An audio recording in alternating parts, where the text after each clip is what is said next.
निवासा अर्ज सुनो मेरे साईं, अर्ज सुनो मेरे परम कृपालु,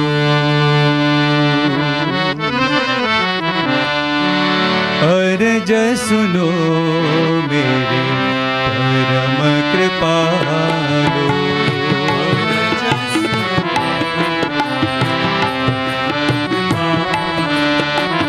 परमेश्वर साई देवा,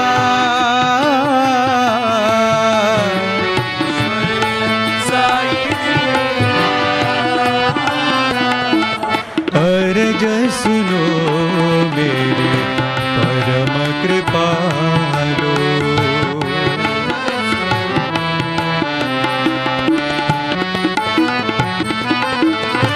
सत्य सनातन अंतर्यामी,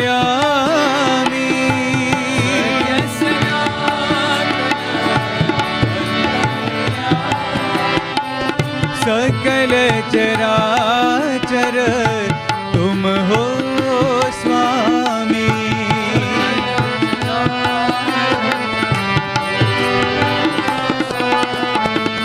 जन्म मरण से पार करो, मरण से पार करो, भव बंधन से उद्धार करो, भव बंधन से उद्धार करो, बाबा भव बंधन से उद्धार करो,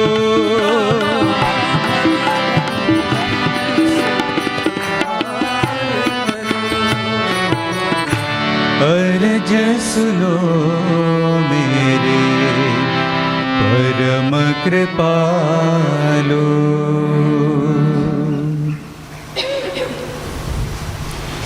Offering ourselves at the lotus feet of our most beloved master, Bhagwan Sri Sathya Sai Baba.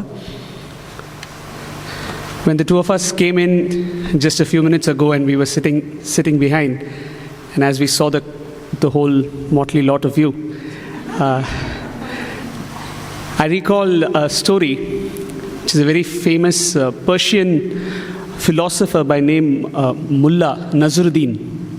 So this Mullah was a very well-known figure in the village, and he was constantly being asked to come and address a particular audience in the adjacent village, and he was very reluctant to do it.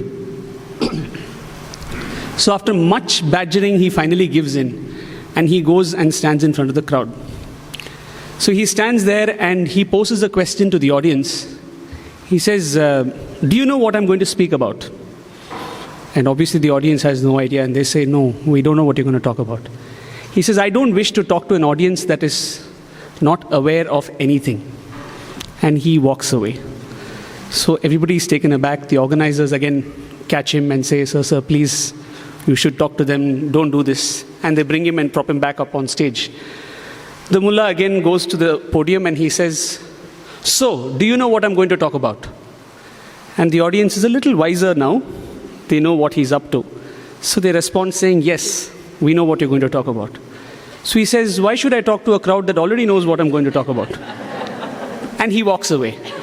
Again, the organizer catches hold of him and he says, sir, don't do this, please talk to all of them who have assembled. He comes back on stage, he takes the podium and he says, so do you know what I'm going to talk about? So the audience is much wiser now. So someone gets up and says, sire, there are a few of us who know what you're going to talk about, and there are a few of us who don't know what you're going to talk about.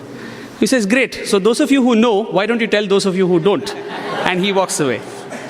So we were just telling each other, this is that kind of an audience, because I'm sure you've heard almost all that we have had to say in the past. So there'll be quite a few of you who know what we are going to talk about. But of course, we are not going to use the cover of Mullah to walk away from here. We are here to talk to all of you. And we deem it our privilege to be here in front of this wonderful group that has come all the way from Australia to Prasanthi Nilayam on such a lovely pilgrimage. And wherever we have seen this whole group, either in Mandir or in Chitravati yesterday or anywhere around the ashram, it feels so nice for us to see that there are such a lot of you who have come all the way on such a sacred journey that you have made all the way from Australia to Prasanthi Nilayam. In fact, I would like to add that for us to come and speak to a group like you is very invigorating, and it's very educating, and it's very inspiring. Yeah, you all must be thinking, no, we just come to Puttaparthi on a pilgrimage. Some of us maybe for the first time, some of us may have come a few times. But every place that we go and we speak about Swami, we learn more each time.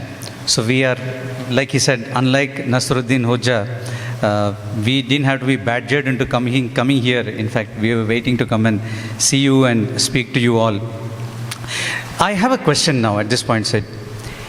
See, the bhajan that we sang initially, Prasanthi Nilayam Nivasa, Araj Suno Mere Parama Krupala. We are asking Swami that listen to our prayer.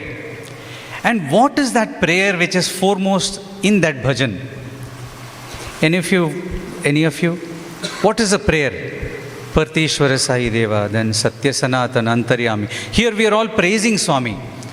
After that, the line comes saying, Janam Maran se par karo. Does that have anything to do with our journey? What does it mean? Definitely. I mean, in their context, how I would look at it, or even for ourselves, because we are all on a spiritual journey, whether we know it or not, whether we accept it or not, we are definitely back here because we still have miles to go before we sleep, right, as Frost would say. Now, for the journey that you have made, this is the external journey that we are making so that we learn how to make that internal journey. The journey within us is that true journey that we have to take. And I'm sure you have been addressed on similar themes by speakers who have spoken before us. It's such a special journey that you have made to Prasanthi Nilayam because we come here to learn how to take that one step inward.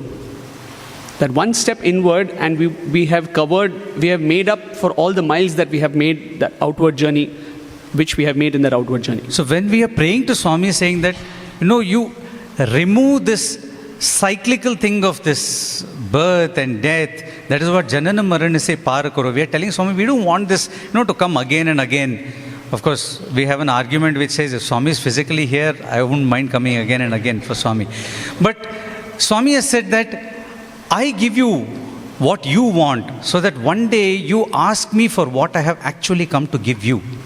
That's what Swami says. So we ask for small little things, job promotions, a distinction, an O grade or an A grade or whatever those grades are, a nice job, a car, a house. We pray for all these trinklets.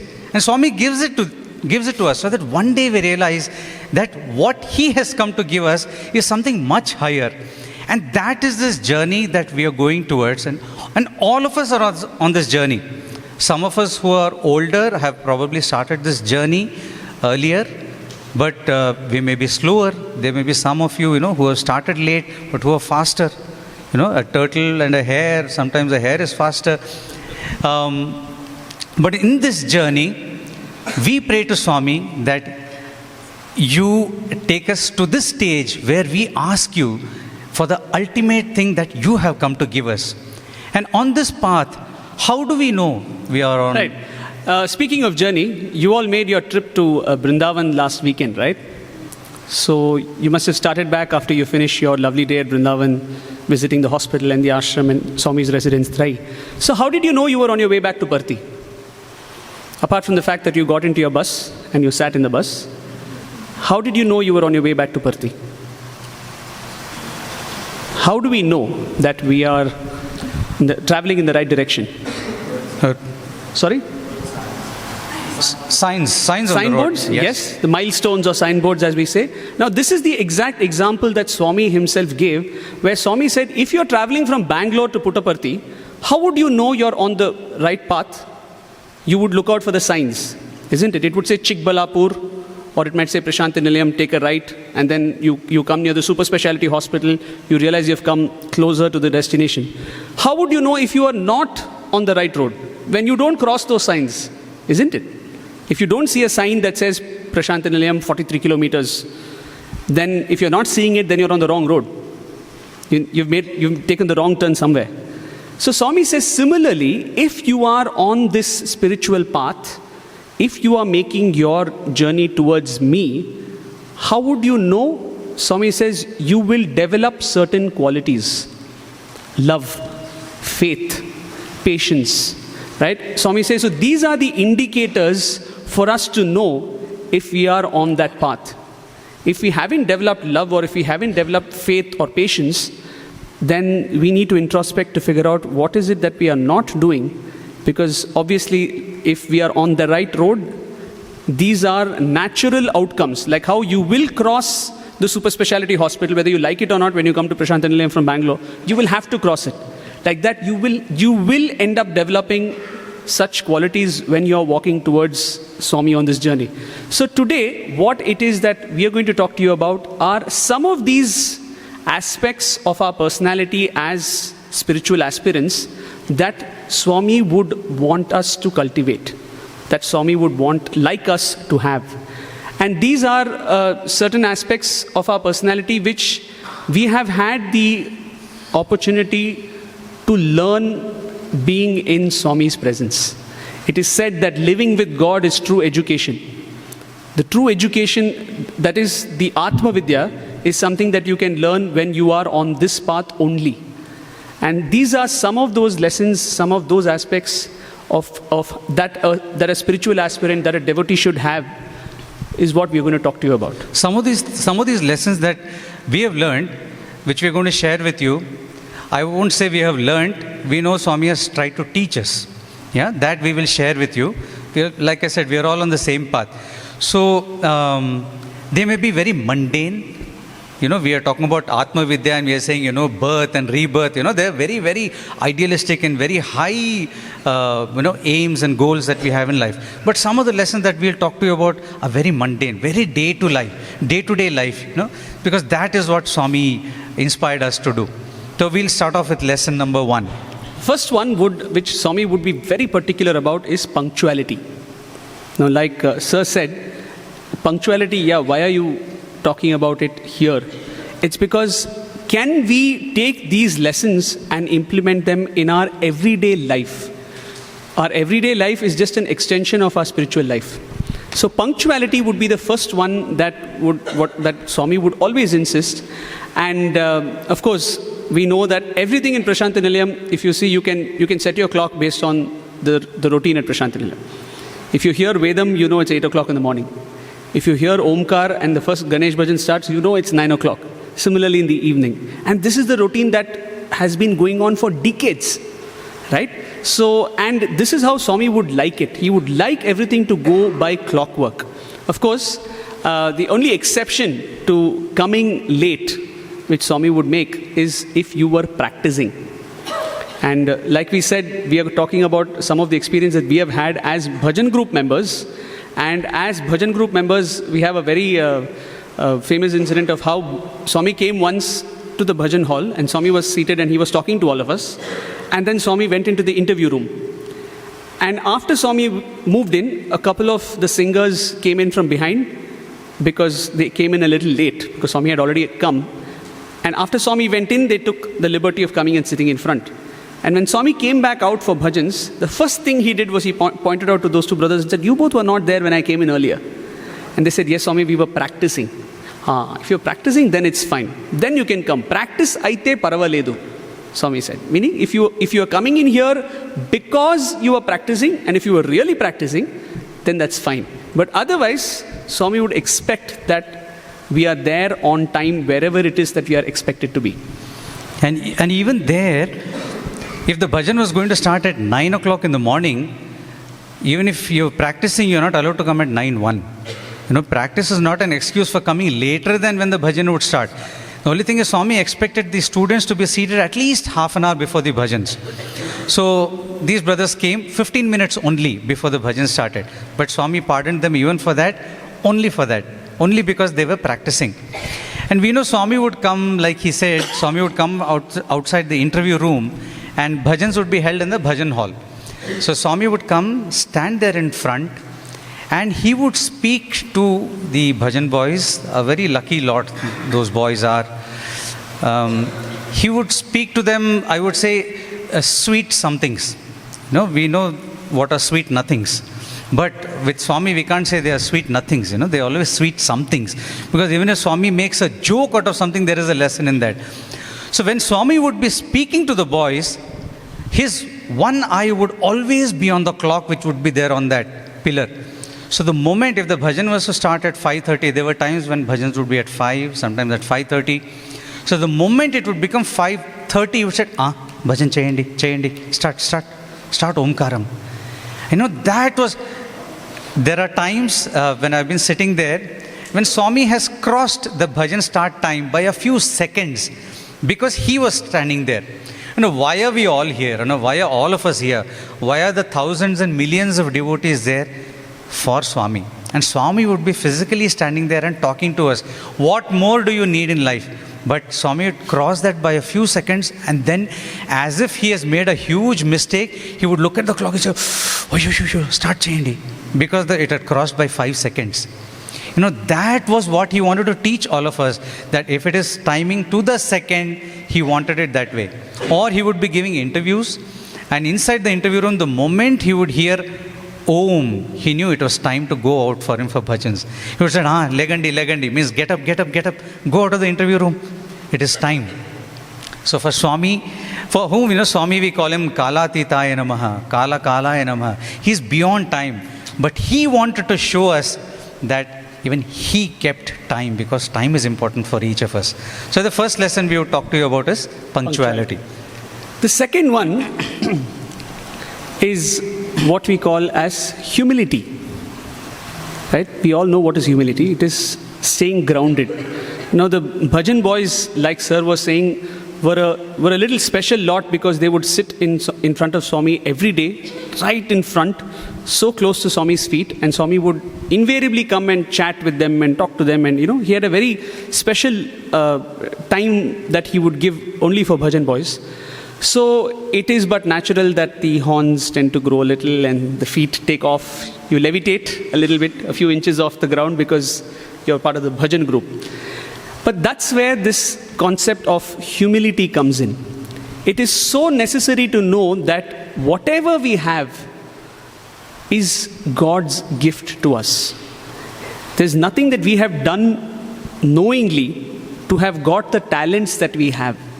Now, by that we don't necessarily mean only the musical talent. Any talent that we have. It could be cooking, it could be public speaking, it could be writing a script for a drama, whatever it is. These are all the different talents that we don't know what we did to get those talents. And that's precisely the reason why we should be very humble about it. Now, can you imagine a very, very famous Prasanthi Mandir Bhajan singer by name Raja Reddy Garu, who from the 60s, who used to be the Mandir Bhajan singer. He was like the cream, the ice, icing on top of the cake. He was that for the bhajan group for decades. We're talking about 25, 30 years. And one day, after singing in Swami's presence for 30, 35 years, every single day in the morning and evening, one day when he was seated for bhajan, he was supposed to sing the next bhajan, and the mic was kept in front of him. He took the mic and kept it in front of him, and he shut his eyes because the previous bhajan was going on. He opens his eyes, and the mic is not there. So when he had his eyes closed, Swami had looked at the person who was seated next to him and said, "Take the mic away." Okay? So he opens his eyes, and the mic is not there.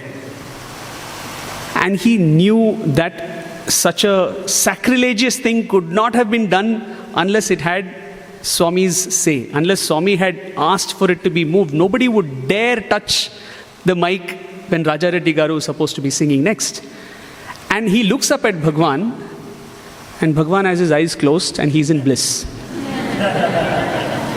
I don't know what's going on. So he just accepted that Swami did not want him to lead bhajans any further. And he says at the end of the bhajan session, when Swami took Aarti, as he got up to leave the bhajan hall, Swami, it seems, looked deep into his eyes, their eyes locked for a fraction of a second. Swami just looked into his eyes and walked away. And Raja Reddy Garu says, in that look, I could see him question me, how long are you going to hold on to this? When are you going to let go? And see what a humble person that he was. It took him just that moment to stop leading the bhajans at Prasanthi Mandir after 35 years. There was no fanfare, there was no farewell, there was no facing out of Raja Reddy Garu. It happened in a fraction of a second. And we will be in a position to accept that kind of a let go only if we are grounded to the fact that you gave it, you take it. Why should I feel bad about it? Right? That's why it's so important that we realize that we need to be humble. In fact, his wife, Mrs. Geeta Reddy, a wonderful singer herself, she mentions that after this incident, Raja Reddy Garu was so blessed that, he would have visions of Shirdi Baba wherever he went. When he would sleep, he would have dreams of Shirdi Baba. When he was waking, he would see Shirdi Baba, walking around. That was something that Swami blessed him with for this seemingly small act of just giving up bhajans. Go beyond bhajans. And such an incident is a lesson for everybody who is sitting around. For all of us who have sung for a year or 2 years, we, like he said, everything pumps up and we get these horns and we think we have done everything. 30, 35 years, sometimes just him singing the entire bhajan session in the early 60s. It was just him. Sometimes there would just be 2 of them, he, Mohan Rao Garu, sometimes Mr. Eradi, 3 of them. Such a person gave it up in an instant because he knew what Swami wanted of him. That is because of the humility. And Swami puts such inspiring and people in our midst so that we can learn. And Swami makes sure he does this in front of everybody. Because if he could have done it in the interview room, he could have told him, Raja Reddy, today is the last day. Tomorrow onwards, you don't sing. He wouldn't have sung. But why does he do it in the outside in front of people like us, with swollen heads, is to drive home a lesson to us. So there's another very... at this point, can I ask you to sing any one bhajan that Raja Reddy Garu used to sing? Oh yeah, let us all sing one bhajan that...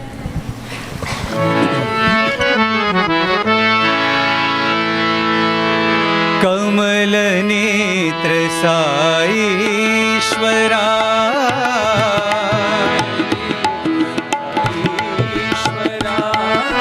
कमल नेत्र साईश्वरा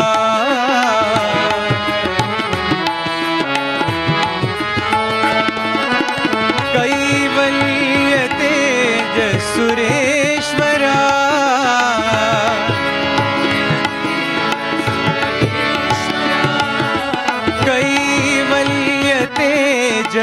सुरेश्वरा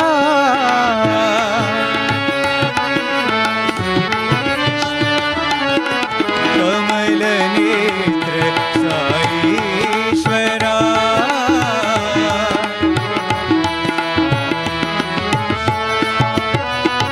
मेघ श्याम घन गगन शरीरा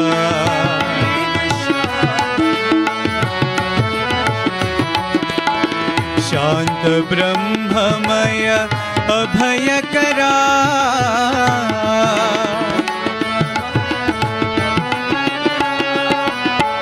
मेघ श्याम घन गगन शरीरा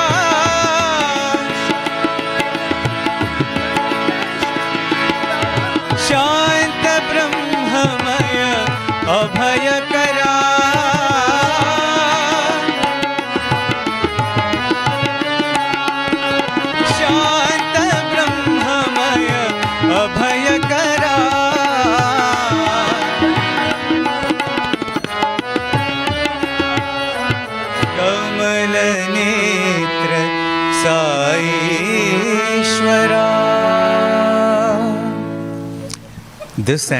This and hundreds of such bhajans, you can just imagine. I still remember in the, those days when I started singing, he used to come after we were all seated in the bhajan hall. He would come, very stately person in his kurta and that dhoti he would wear, and come and sit in front of us. That is a place Swami had given us. All of us would sit up to a certain level, and then he would sit one place ahead of us. And that is the place from where Swami had asked him to stop singing. There's another such, another beautiful incident we had in our midst. There was this very elderly gentleman who has composed a lot of bhajans. He's coming to Swami from the 1960s. He was from Delhi. In fact, he was a graded artist on the All India Radio, which is a big thing. All India Radio was the... I doubt they know what the All India Radio is about. Yeah, All India Radio was like the one radio channel for all of India. So that's why All India Radio. So yeah, that pretty much sums it. Yeah, simple definition. So he was a graded artist in that, so which is a big deal. And he also worked for the Ministry of Information and Broadcasting. They had a department called the Song and Drama Department, the Information and Broadcasting Ministry of India. He worked there, and he was a very good singer and a graded artist, like I said. He's composed a lot of bhajans for Swami. He was sitting in our midst, and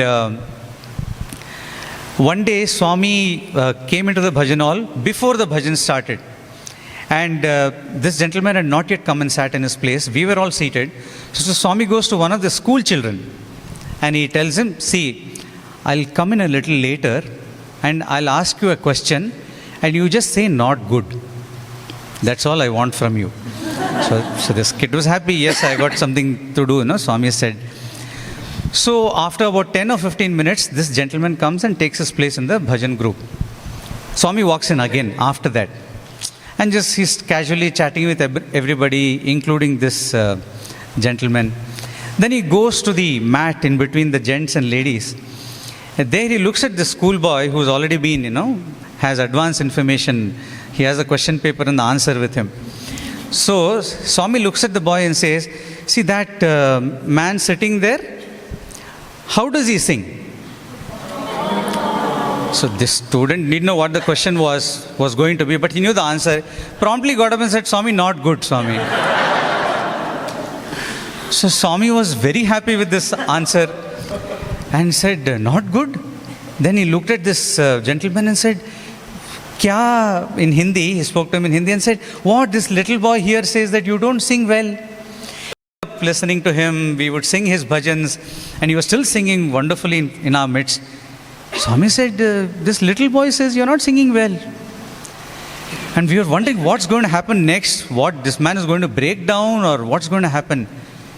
This man just knelt down in front of Swami, folded his hands and said, yes, Swami, I will practice more.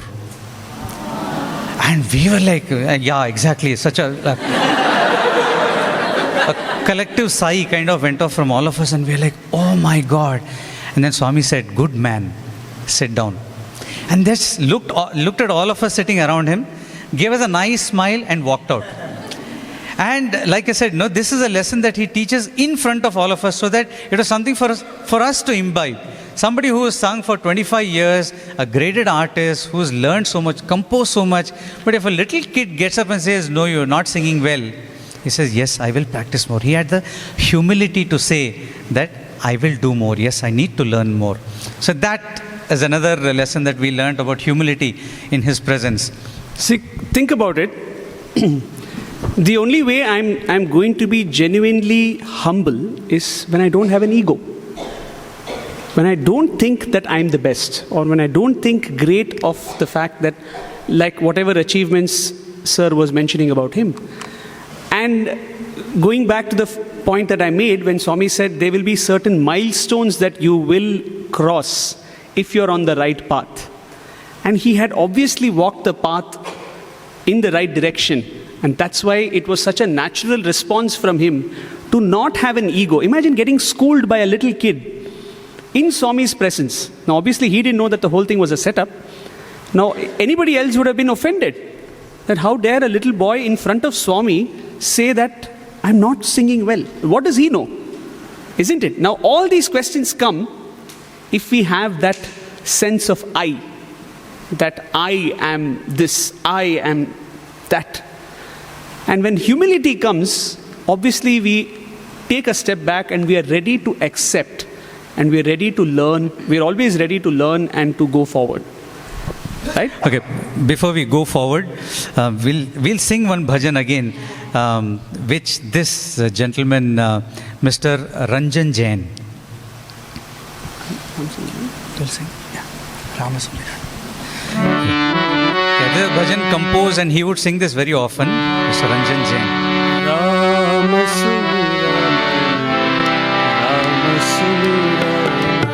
Ram Sumira Mana, Ram Sumira Mana, Ram Sumira Mana,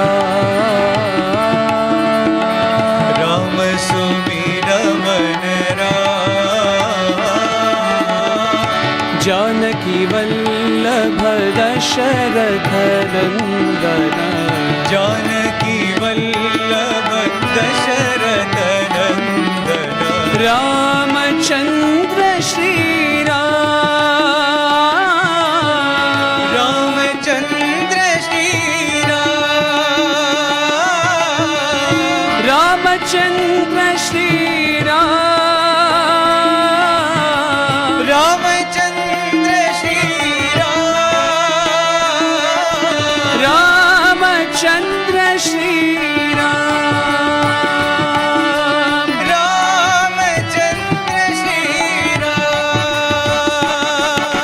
Bhajman Sita Ram Ram, Bhajman Sita Ram, Bhajman Sita Ram Ram, Bhajman Sita Ram, Bhajman Radhe Shyam Shyam, Bhajman Radhe Shyam, Bhajman Radhe Shyam Shyam, Bhajman Radhe Shyam, Bhajman Sai Ram Ram, Bhajman Sai Ram, Bhajman Sai Ram Ram, Bhajman Sai Ram, Bhajman Sai Ram Ram, Bhajman Sai Ram, Bhajman Sai Ram Ram, Bhajman Sai Ram, Ram Sumira Mana, Ram Sumira Mana.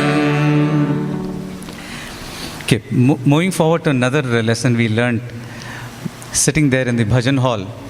Again, this was another gentleman who, wonderful singer, wonderful composer. Again, it's become almost cliched. We grew up listening to him. Another lesson from this person. Again, he was sitting in our midst. I was in fact in school in those days. I was studying in the school those days. Swami came in and sat earlier than usual, and he was talking to everybody. As he was talking to everybody, he pointed to this gentleman and he asked him, "How is your mother?" So he said, "Swami, she's fine." Then Swami pointedly looked at him and said, "How is your mother?" His confidence was a little lower now. He said, "Swami, she is okay." Then Swami was very stern now, looked very sternly into his eyes and said, "Tell me really, how is your mother?" In Hindi, Swami can be, he said, "Maa kaisi hai?" Then this gentleman almost broke down and said, "No, Swami, she's not fine. She's not well." And Swami asked, "Who is there with her to take care of her?" And he hung his head down. Swami said, "Bolo, bolo." This is in the middle of all of us. Like I said, we are all little kids also around there. And he didn't reply. Swami said, tell everybody who is around with your mom, who's taking care of your mom. And finally he said, "Swami, nobody." And Swami said, "What are you doing here?" Then he said, "Swami, I've come to sing for you." Swami said, "Leaving your ailing mother back at home with no one to take care of her, you come here and you sing before me. You think I'm really going to be pleased?" And most of us were in tears. In fact, that time, he broke down and he asked Swami for forgiveness, etc. But this is what Swami drove home, that we all have our duties. The next lesson, after we spoke about punctuality and after we spoke about humility, the next thing is that we should do our duty.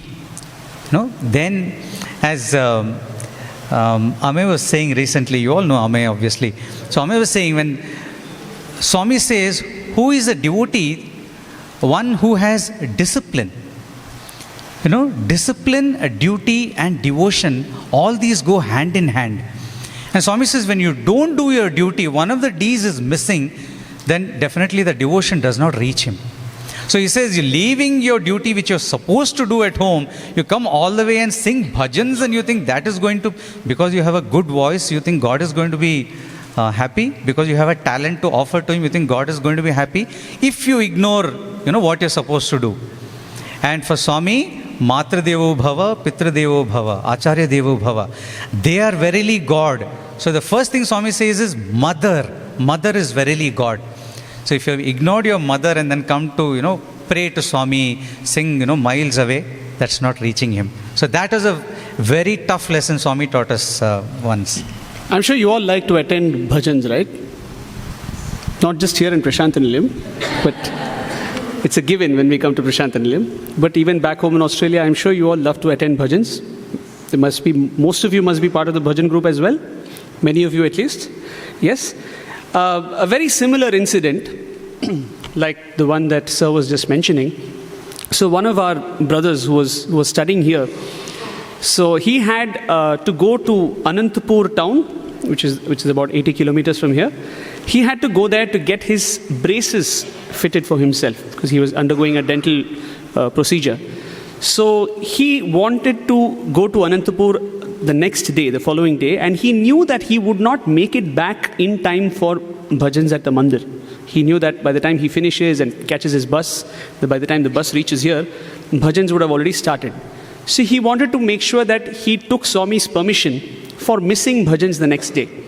So he sat with a letter and Swami called him and he told Swami this, and he said, Swami, I won't be at bhajans tomorrow. And Swami said, why? He said, Swami, like this, I had to go to Anantapur tomorrow. By the time I finish my dental work and come back, by the time I start and reach here, bhajans would have started. And he added a line saying, Swami, I'm feeling very bad that I will be missing bhajans tomorrow because of this. Now, I don't want to, but circumstances are such that I will have to miss bhajans. And Swami taught such a beautiful lesson that day for all of us. We all remember that whenever we're not able to make it for bhajans. Swami said, so where will you be at 5 o'clock? Bhajans start in the mandir at 5. Where will you be at 5? He said, Swami, I will be in the bus. I will be on the way here. Wherever you are at 5 o'clock, sing bhajans. I will listen.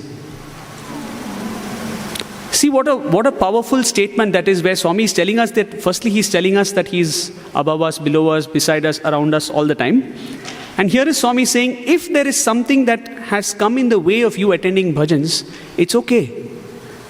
Wherever you are, do your bhajan. I will hear you.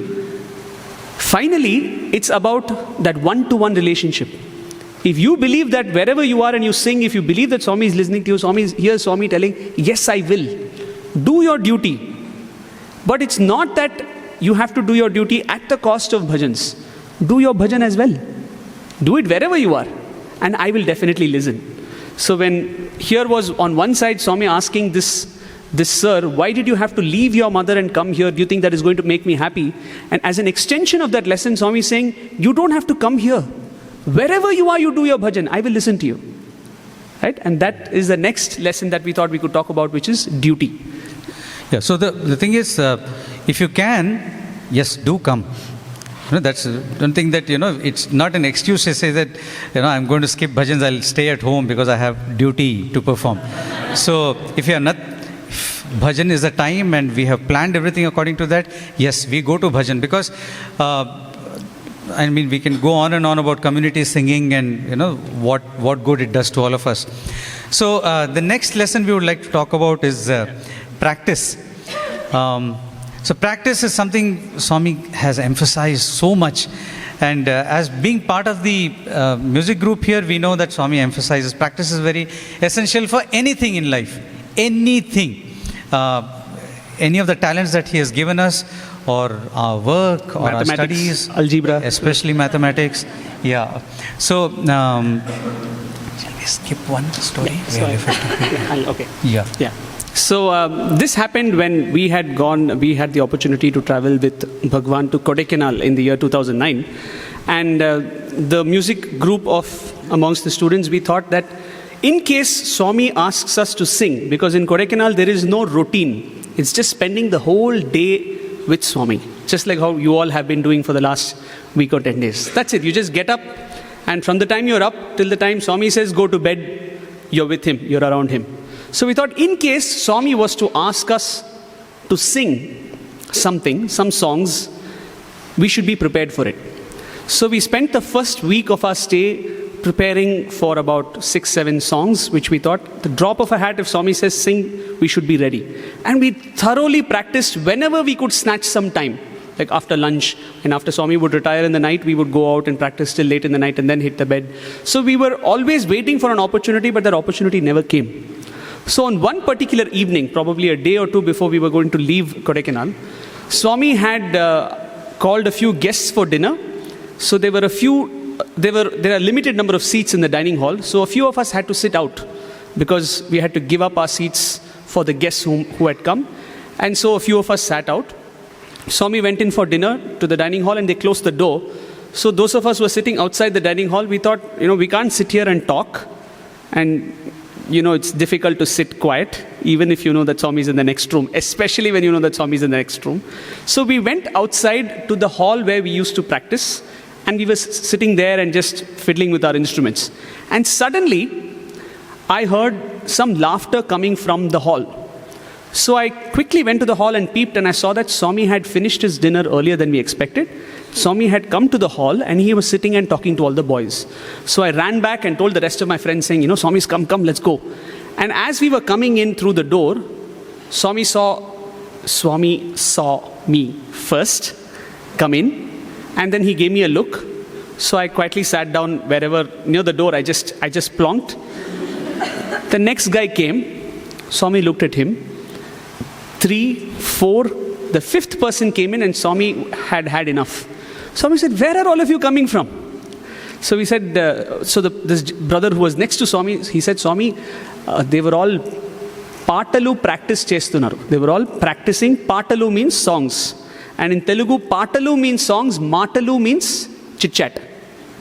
Right? So he said, "Swami, they were practicing Patalu." Swami said, "They were not practicing Patalu, they were doing Matalu. They were all chatting. Don't tell me that they were sitting there and practicing." He looked at us and said, "Were you practicing? Have you practiced?" And we said, "Yes, Swami." "Sing, let me see." It was almost like a challenge, Swami said, "Let me see if you have practiced." This was that moment that we were waiting for. We quickly dragged the instruments, we put our things together, and we sang 2-3 songs, and Swami was so happy. But the point is, yes, it was a very wonderful, memorable incident. We were waiting for it, and the circumstances in which it came up was much different than what we expected. But if we have to be ready for the opportunity, we will be truly ready for that opportunity only if we have put in our efforts before the moment. Only if we have been practicing. And by this is not restricted only to the music group. This could be to any opportunity that we are waiting for as a seva. Whatever talent it is that Swami has given us, we have to constantly put in the effort to practice, because we never know when the opportunity will come. And when we were talking about this particular point, as recent as 10 days ago, there was this brother who has just joined the Bhajan group. He has just joined a month ago. And let me tell you as an aside, Sir was so impressed, and we know how much, we value his inputs. I mean, he tells us, "You sang well today, that's it. The month is made." It's not the day, not the session. The month is made. And here he came and told me about this. Yeah, this is humility, right? So he came and I remember him coming and telling me, saying, "This particular boy, he's singing so well. When I went for the auditions, I just kept telling him, yeah, sing one more, because it was so nice to listen to him." And he was clearly so impressed with the singer. So on one occasion, 10 days ago, suddenly the Bhajan group in charge looks at that boy and says, "Will you sing today? Will you start singing today?" That's what he's been waiting for, right? He's practiced. He knows like 300, 400 bhajans at least. He has cleared the auditions. He said, no. The in charge looked at him and said, why not? He said, sir, I'm not confident.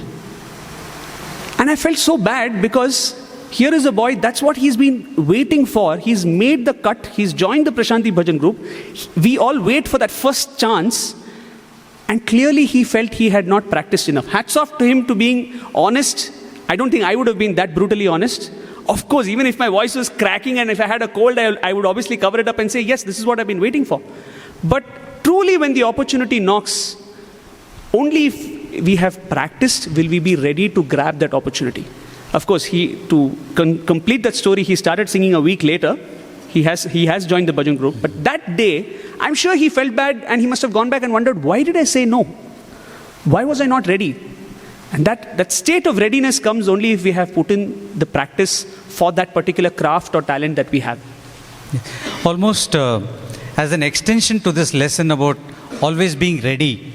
Swami always said, I want my boys, when he says boys, it meant girls also. When he says students, it's all of us. So he wants us to be ever ready. So ever ready, in fact, in India, there is a brand of batteries, which are called ever ready. They've been there for ages. So he always wanted us to be like the ever ready batteries, plug in and play. So that's what practice does to us. Almost as an extension to this lesson is something that we have seen about Swami, a concept we call in Telugu as Nitya Nutana, which means ever new. So Swami is Nitya Nutana.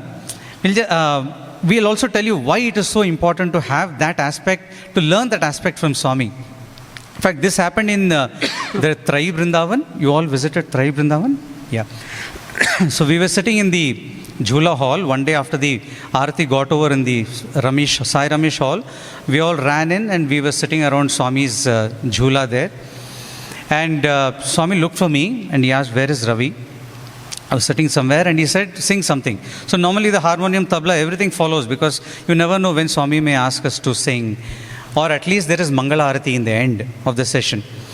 So then he said, there's a Kavali that he used to ask me to sing. He said, sing that Kavali. I sang that Kavali. Immediately after that, he said, sing that high song. So I thought it was another song which went high. So I sang another song. Then after that he said, not this, the other song, high song. So I sang another song which went high. Then he was clearly not happy. Then the warden started prompting. He said, maybe it is this Kavali. Then I sang another Kavali. Swami said, no, not this. No, so 4 or 5 songs later, Swami said, you only tell. No, everybody else stop prompting this guy. He looked at me and said, what is that song? That song that I asked you to sing. Then I slowly mumbled, Swami, Mohabbat ki kami. Because that was the first one which I had sung that evening inside. I said, Swami, Mohabbat ki kami. Haan, Adi, sing that, he said. I had just sung that about 15 minutes earlier. But that was what he was looking for immediately. So I sang the whole Kavali once again. And he was in bliss. He had closed his eyes and he was putting beat and he was lost in the Kavali as if he was hearing it for the first time. Even if somebody hearing a Kavali for the very first time in their lives wouldn't have enjoyed it this much. But Swami heard the same Kavali twice within 15 minutes and he enjoyed it equally at both times. And I was quite perplexed. What is this? But it is, later on when you ruminate over this, there are so many other aspects where, Swami's Nitya Nutana aspect comes out. But this is something that I experienced, that he is so childlike, in that sense, that is what he wants us to be. So childlike in enjoyment of, something like Kirtana or Sankirtana. And he's ever new. He wants it again, he'll enjoy it equally, like a child. And why that is important for us as a lesson is, we are talking about practice, the previous thing we are supposed to have learned from Swami. Practice is important because he says, every bhajan that you want to sing, practice it 100 times. Can you imagine practicing something 100 times? Imagine a bhajan like Bolo Narayana Jai Jai Vithala. Okay, you practice it once, twice, 3 times, 100 times. When are you going to reach 100 times? And how bored are you going to get by the time you reach, 50, 60? But that's what Swami wants us to do. Practice it 100 times. That he has told us. How can you practice it 100 times and not get bored? It is by absorbing this quality of Swami, which is Nitya Nutana. So for Swami, every time that we sing it, we should understand that he is going to enjoy it equally. So every time we have to sing it for him, we have to render it with the same devotion, with the same kind of what we would call enthusiasm. That is the next aspect. Imagine going every time you go for a seva, every time you go for a study circle. Can you go like you went the first time? Yeah. Like we go for bhajans, we are excited to go for bhajans. Yes. Can we have that excitement every single time like we had it for the first time? That is what we're talking about. And we have seen this in Swami, in every aspect of Swami. For example, even when he would come to watch the drama rehearsals, he would see the drama 15, 20 times.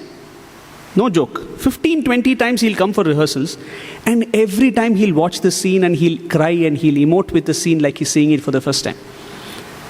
Even the actors wouldn't have that kind of, ability to emote, because you're like, yeah, I've done it so many times. But that is what Swami was trying to drive home. Every time should be like it's the first time. There you go. Yeah. We have one more talent. Yeah. Okay. I think Siddhartha was also mentioning earlier that whatever we have to offer to Swami, whether it is music, whether it is painting, whether it is carpentry, whether it is, you're good at studies, you're a scientist, anything that comes easily to you which you can offer to God, because that is when truly the talent, gets fructified, when that is something that He has given you. So the last lesson that we would like to tell you about is not to take a talent that God has given us for granted. We should never take it for granted, because you never know when it could be taken away. Not to look at it negatively, but just look at this beautiful incident that happened to one of our brothers who plays the tabla in the bhajan group even now. He was part of a small group which was chosen to accompany Dana Gillespie. You all have heard Dana Gillespie singing. So she was to perform. This was in the year 2004. So this small group of boys were accompanying her, and this boy was accompanying on the tabla. So every day, like this practice and Nitya Nutana, Swami would call Dana Gillespie. They would practice in the Purnachandra auditorium. Dana Gillespie, her team of 2 people and 4 or 5 of the students. Swami would come and sit for the practice sessions for about an hour every day. So for about 10 days, I have sat at his feet and played tabla. One bhajan session, let me miss. Let me just sit here and relax. I'll probably listen to the bhajans and enjoy myself.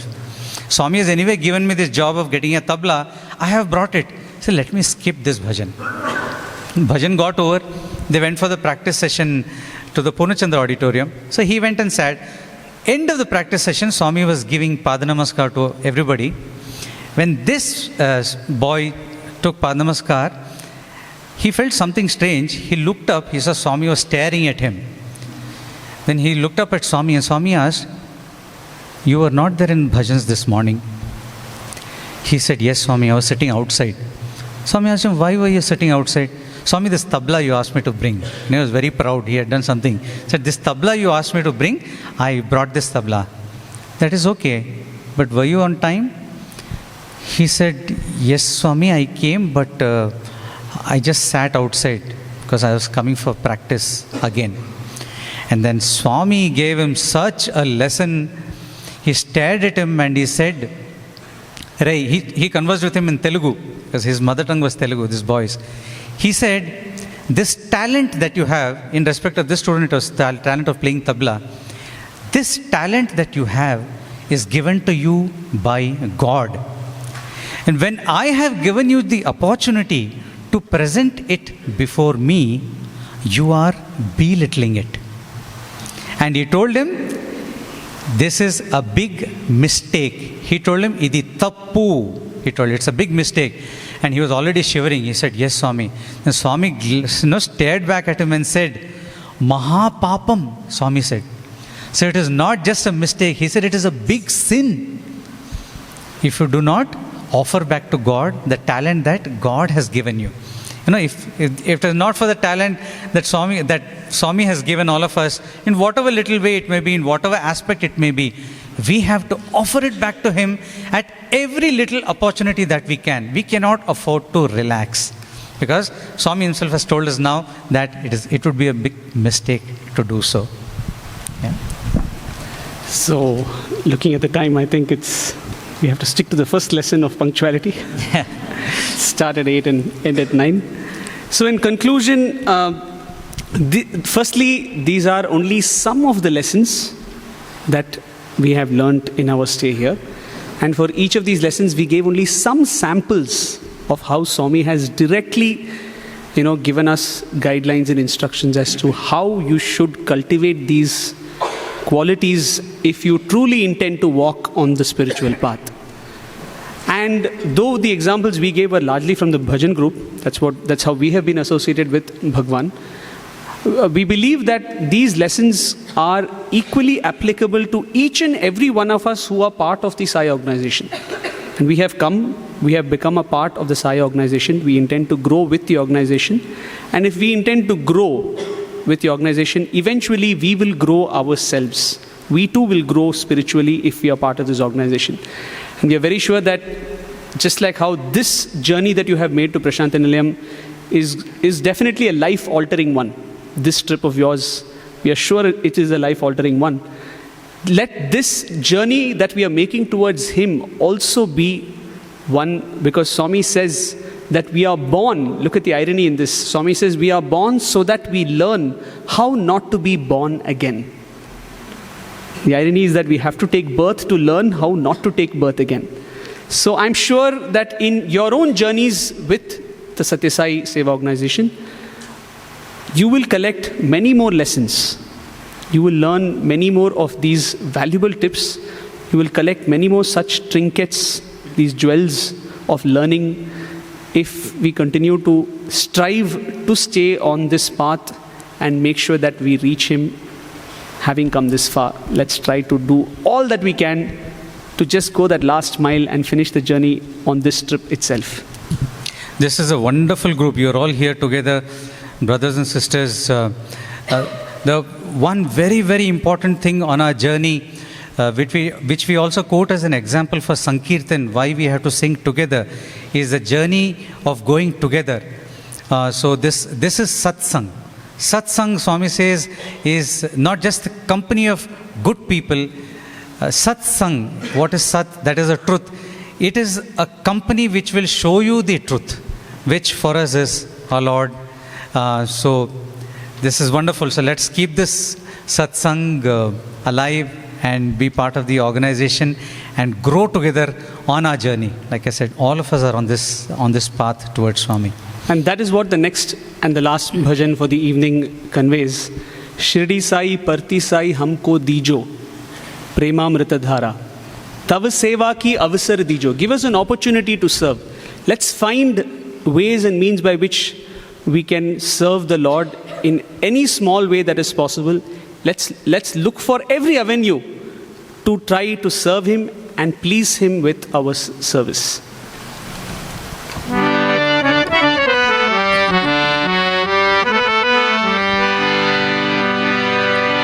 Shirdi Sai परती साई हमको दीजो प्रेमामृत धारा प्रेमामृत धारा शिरडी साई